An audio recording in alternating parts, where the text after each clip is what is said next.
The warning that fell on deaf ears.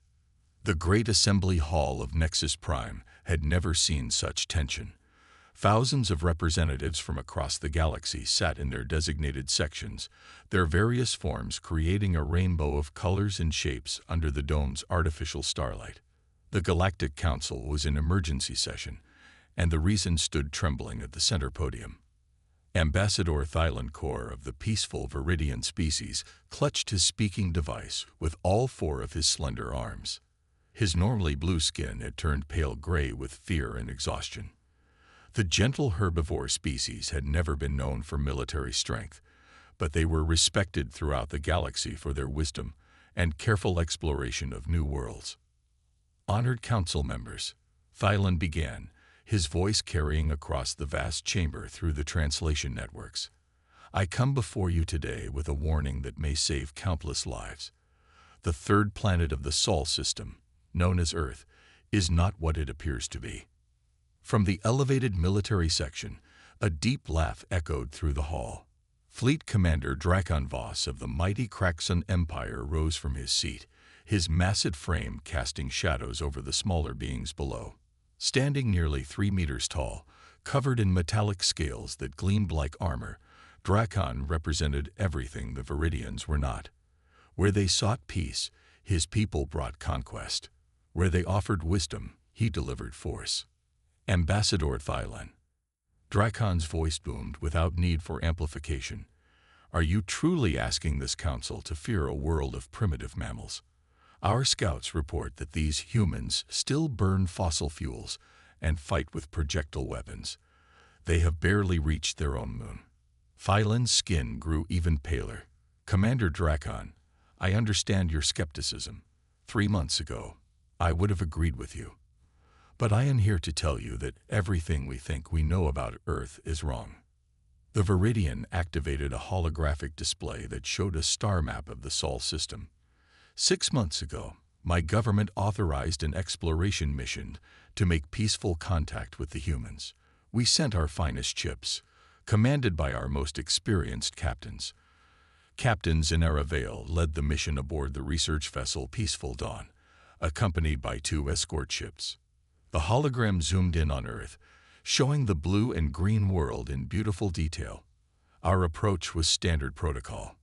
We maintained distance, observed their communications, and prepared for first contact, according to all Galactic Council guidelines. And what happened? Asked Counselor Zephyr, an ancient being whose species had been part of the Council for millennia. Thylan's voice broke slightly. They vanished. All 3 ships, with their crews of over 200 souls, simply disappeared. No distress signals, no wreckage, no trace. Space is dangerous. Drakon interrupted dismissively. Ships are lost in natural phenomena all the time. Black holes, solar flares, asteroid impacts. Your people are not warriors, Ambassador. Perhaps they simply encountered something they were not prepared for. That is what we thought, Thylan replied, his voice growing stronger. So we sent a second mission. This time, we equipped our ships with the most advanced sensors available. We sent Captain Riven Thorn, one of our finest explorers, with strict orders to maintain maximum distance and observe only. The hologram changed to show a sleek Viridian ship approaching the outer edge of the Sol system. Captain Thorn's ship made it as far as the asteroid belt between the 4th and 5th planets. Then, according to the automated probe that escaped, something incredible happened. The image shifted to show what appeared to be empty space around the ship. Suddenly, dozens of objects began appearing as if materializing from nowhere. They were clearly artificial, but their design was unlike anything in the galactic databases. These vessels appeared from what our sensors registered as empty space. No hyperspace signatures, no engine emissions, no energy readings until they were already there. They moved with precision and coordination that suggested advanced artificial intelligence or perfect crew synchronization. The hologram showed the mysterious ships surrounding the Viridian vessel in a perfect sphere formation. Captain Thorn immediately broadcast peaceful intentions and requested communication. The response was unexpected. A new voice filled the chamber, speaking in clear galactic standard. "Viridian vessel, you are trespassing in protected space. You have been warned. Withdraw immediately or face defensive action." The voice was human, Thylon explained. But that should have been impossible. Humans had never shown any knowledge of our language or even our existence, yet they spoke to us as if they had been expecting us. Dracon's expression had changed from amused dismissal to interested. "Attention. Continue, Ambassador." Captain Thorne attempted to explain our peaceful mission, but the humans were not interested in conversation. They gave him exactly 60 seconds to leave their space. When he tried to negotiate, they demonstrated their capabilities. The hologram showed energy beams lancing out from the human ships, but instead of destroying the Viridian vessel, they precisely disabled its engines, weapons, and communication systems. The entire attack lasted less than 5 seconds.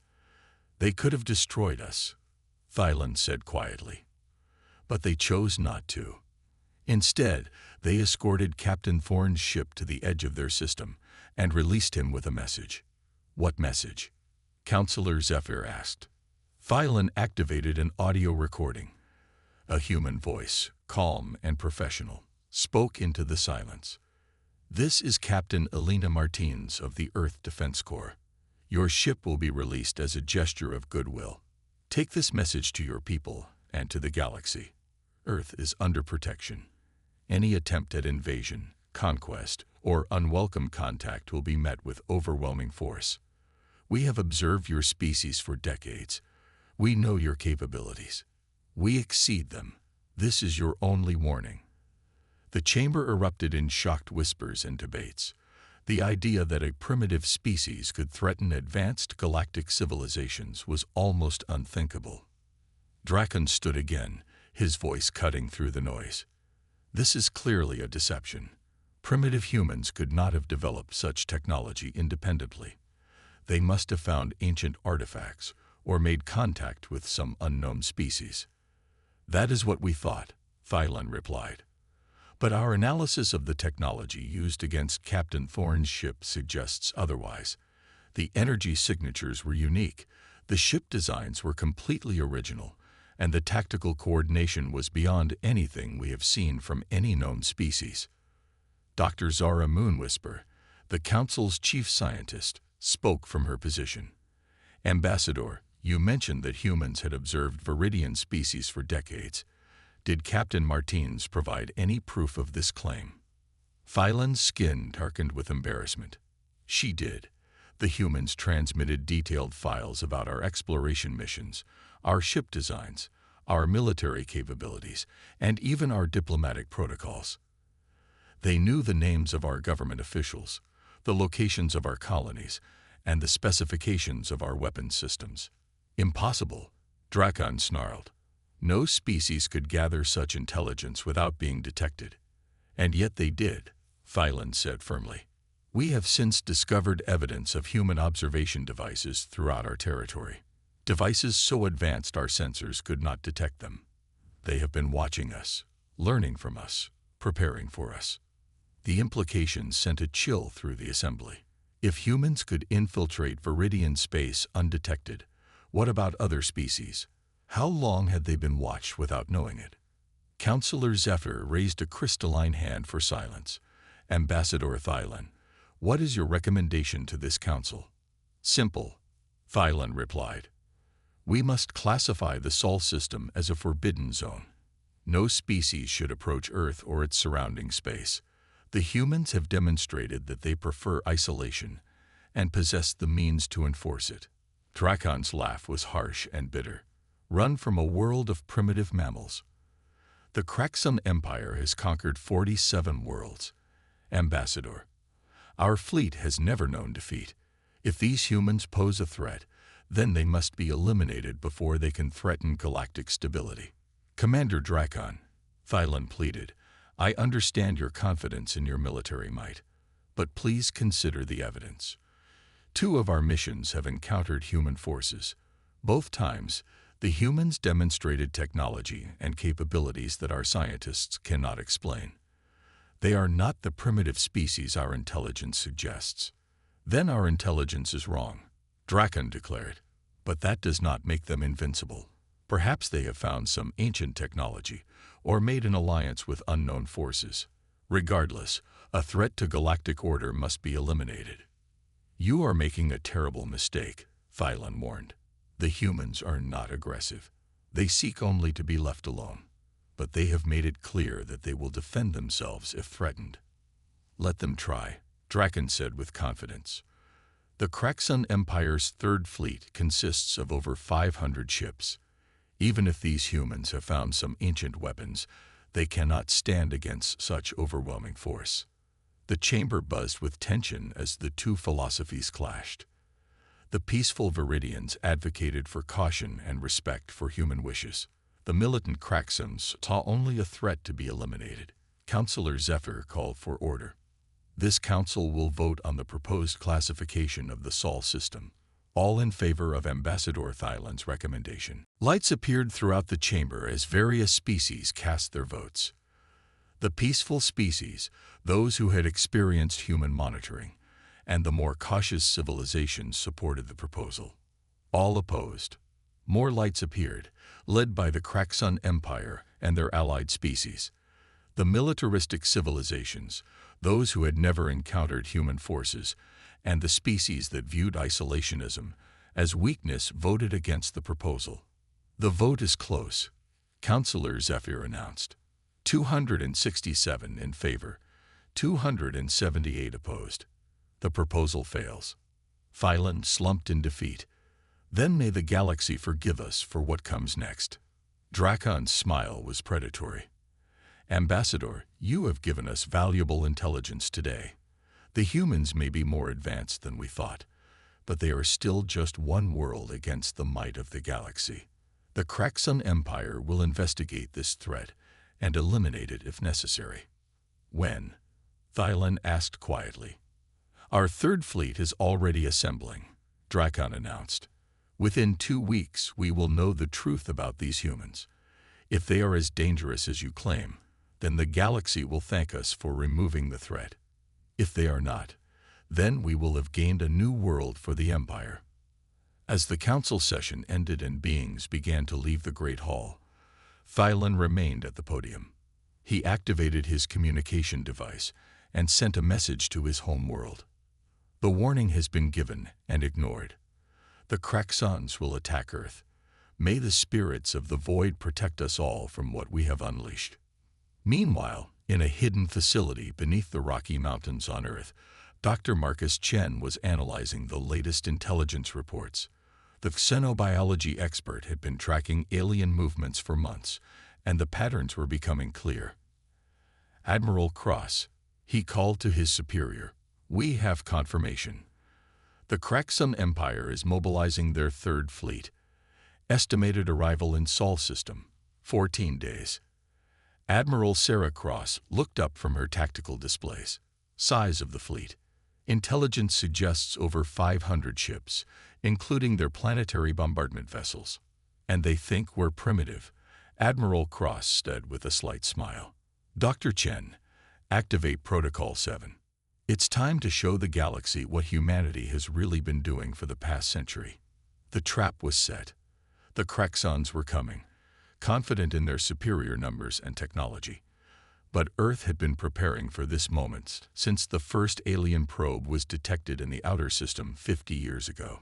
The humans had learned from every species that had observed them, stolen technology from every scout ship, and prepared defenses that would shock the galaxy. The warning had been given. The warning had been ignored. Soon, the Kraxon Empire would learn why every species that had encountered Earth's true capabilities had either fled in terror or simply disappeared. The hunters were about to become the hunted. The trap springs shut. 14 days after the Galactic Council's fateful decision, the Kraxon Empire's third fleet emerged from hyperspace at the edge of the Sol system. Fleet Commander Drakon Voss stood on the bridge of his flagship, the massive dreadnought Eternal Conquest, surveying what he expected to be an easy victory. The fleet was magnificent to behold. 512 ships of various classes spread across space in perfect formation. Dreadnoughts capable of cracking planets hung in space like metal mountains.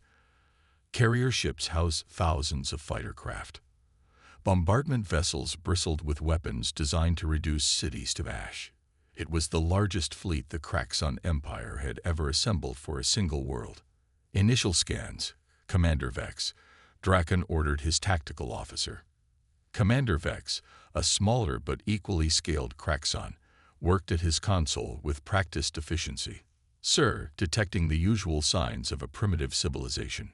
Radio transmissions, crude satellites, space stations that appear to be simple research facilities.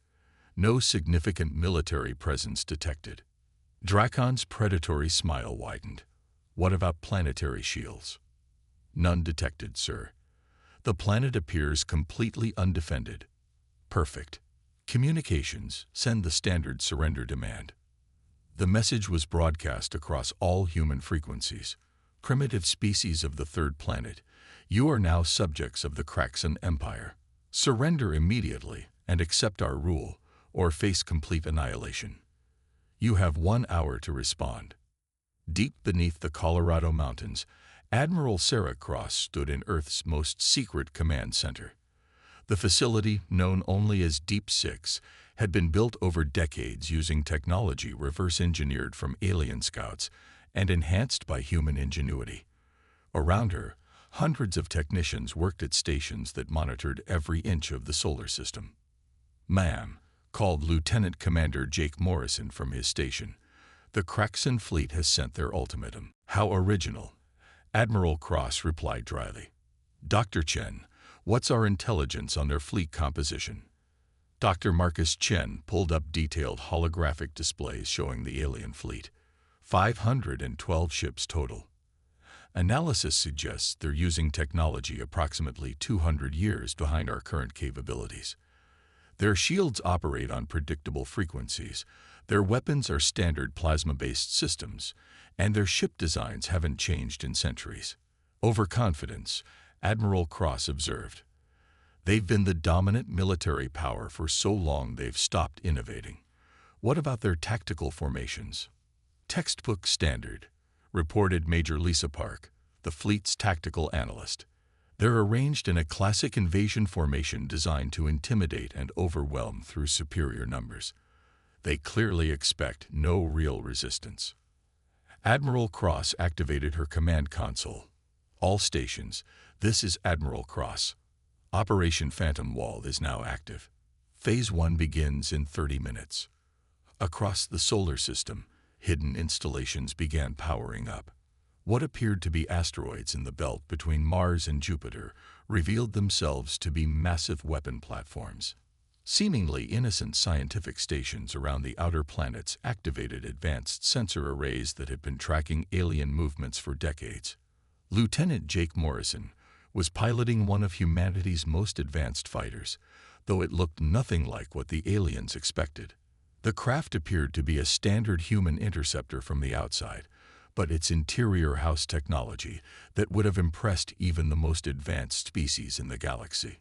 "Ghost Squadron, this is Ghost One." Jake spoke into his communication system. "Remember, we maintain the illusion until Phase 2. Our fighters look primitive, but don't let that fool you into overconfidence."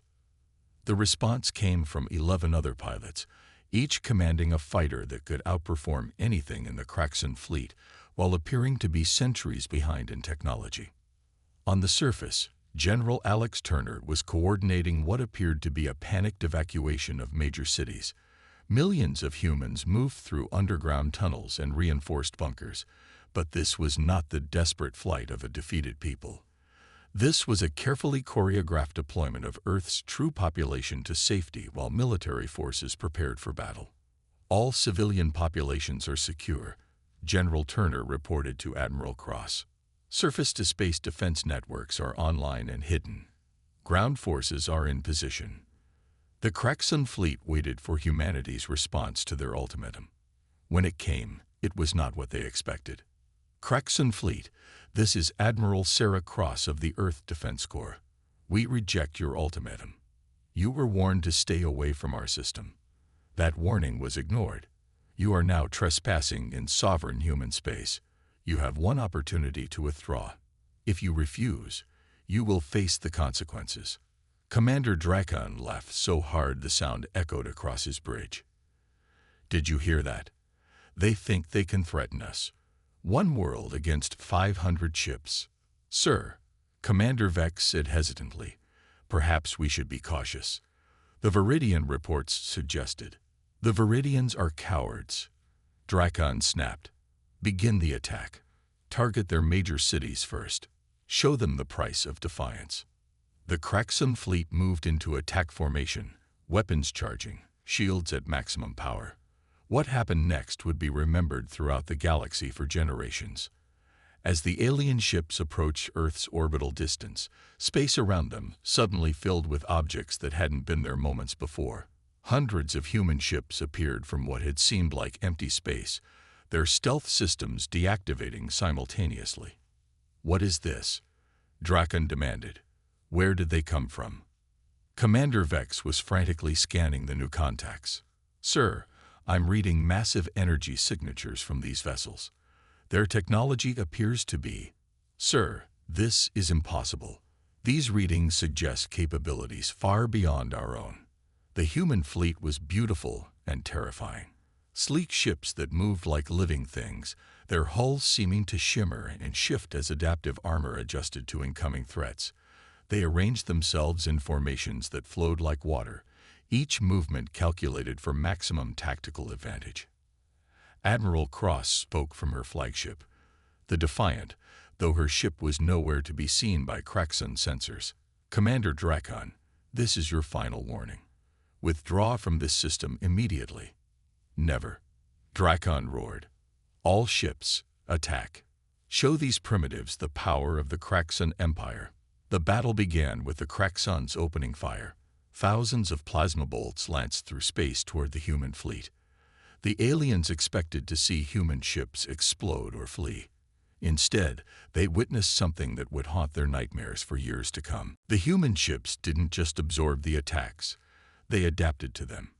Shield systems analyzed the incoming plasma, determined the frequency and energy patterns, and adjusted their defenses accordingly. Within seconds, weapons that should have been devastating were becoming ineffective. Lieutenant Jake Morrison led his squadron into the heart of the alien formation. "Ghost Squadron, weapons free. Show them what human engineering can do." The human fighters moved through the Kraxon fleet like ghosts, appearing and disappearing at will.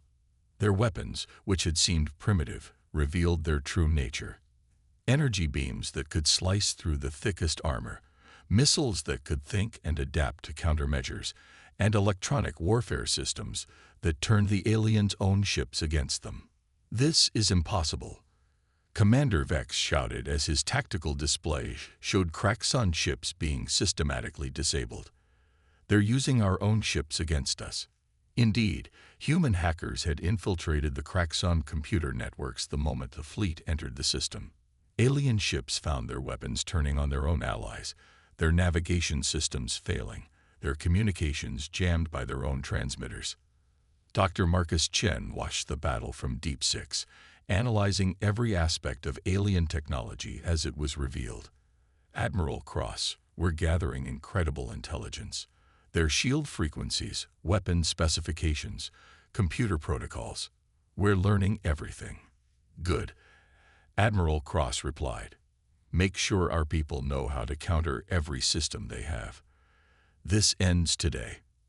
On the Eternal Conquest, Fleet Commander Drakon faced the collapse of everything he had believed about Kraxon's superiority. His massive fleet, which had conquered dozens of worlds, was being systematically destroyed by a force that shouldn't exist. "Sir," Commander Vex reported, his voice shaking, "we've lost over 200 ships. Their technology is beyond anything in our databases. They're not just defeating us. They're playing with us." It was true. The human fleet could have destroyed the Kraxon Armada within minutes, but they were choosing to disable ships, capture crews, and gather intelligence. They were treating the mighty Kraxon Third Fleet like a training exercise. General Alex Turner's ground forces weren't even needed. The surface-to-space defense networks that had been hidden as infrastructure projects revealed themselves as the most advanced weapon systems in the galaxy.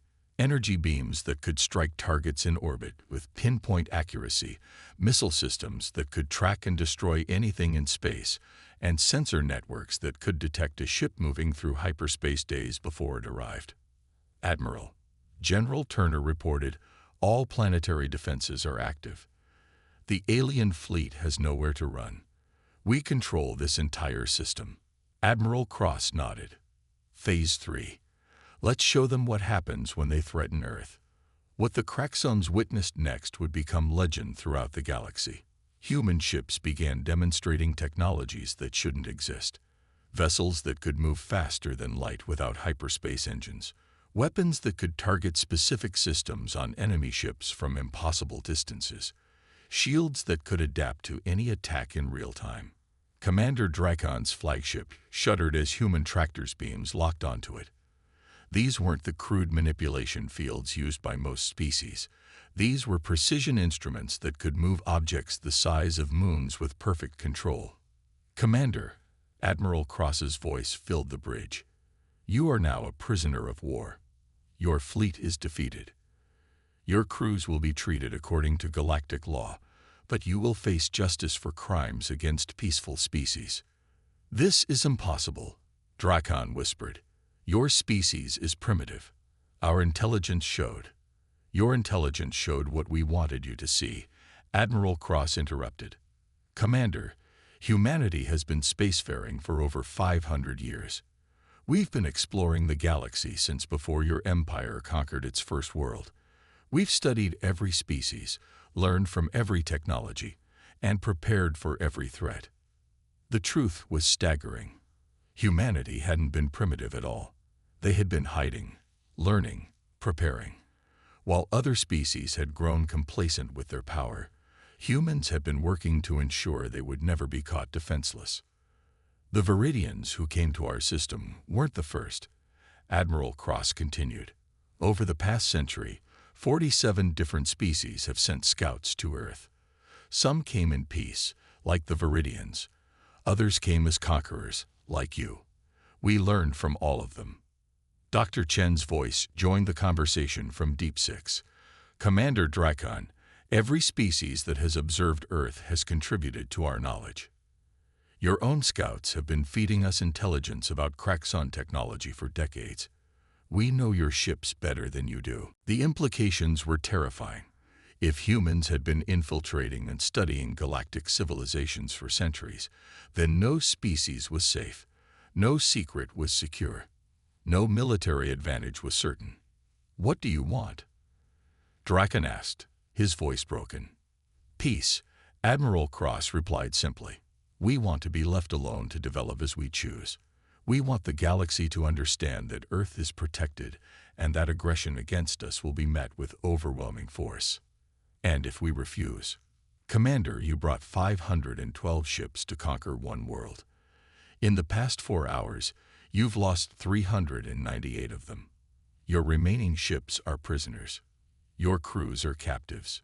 Your empire's most powerful fleet has been defeated without us revealing even half of our capabilities. Admiral Cross paused to let this sink in. If you refuse to accept peace, then we will demonstrate what happens when humanity goes to war. We know the location of every Craxon world, every fleet, every military installation. We have been preparing for this possibility for decades. The Battle of Sol, as it would come to be known, lasted 6 hours. When it ended, the Craxon Empire's third fleet existed only as wreckage and prisoners. Not a single human ship had been lost. Not a single human life had been taken. The survivors were treated well, given medical care, and eventually released to carry word back to their empire. The message they carried was simple. Earth was not defenseless. Earth was not primitive. Earth was the most dangerous world in the galaxy precisely because it had been hiding its strength. Ambassador Thylon Kor received the news on his homeworld 3 weeks later. The gentle Viridian felt no satisfaction in being proven right, only sadness that so many lives had been lost because of arrogance and aggression. But the galaxy had learned. Species that had ignored the warnings now understood the truth. Earth was protected by technology and capabilities that exceeded anything known to galactic civilization. The humans who had seemed so primitive were actually the most advanced species in the galaxy. The trap had been sprung.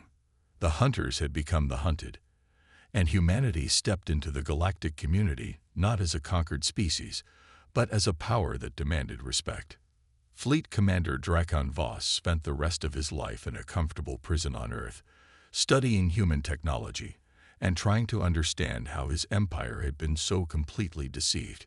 He never found the answer, because the truth was simple.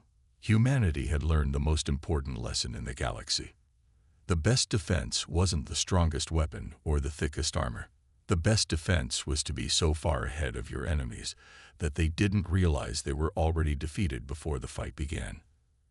Earth had been warned that the galaxy was dangerous, so humanity had made itself the most dangerous thing in the galaxy. The trap hadn't been sprung in 6 hours. It had been decades in the making, and every species that had ever approached Earth had helped to build it. Now the galaxy knew. Earth was not a target. Earth was the trap.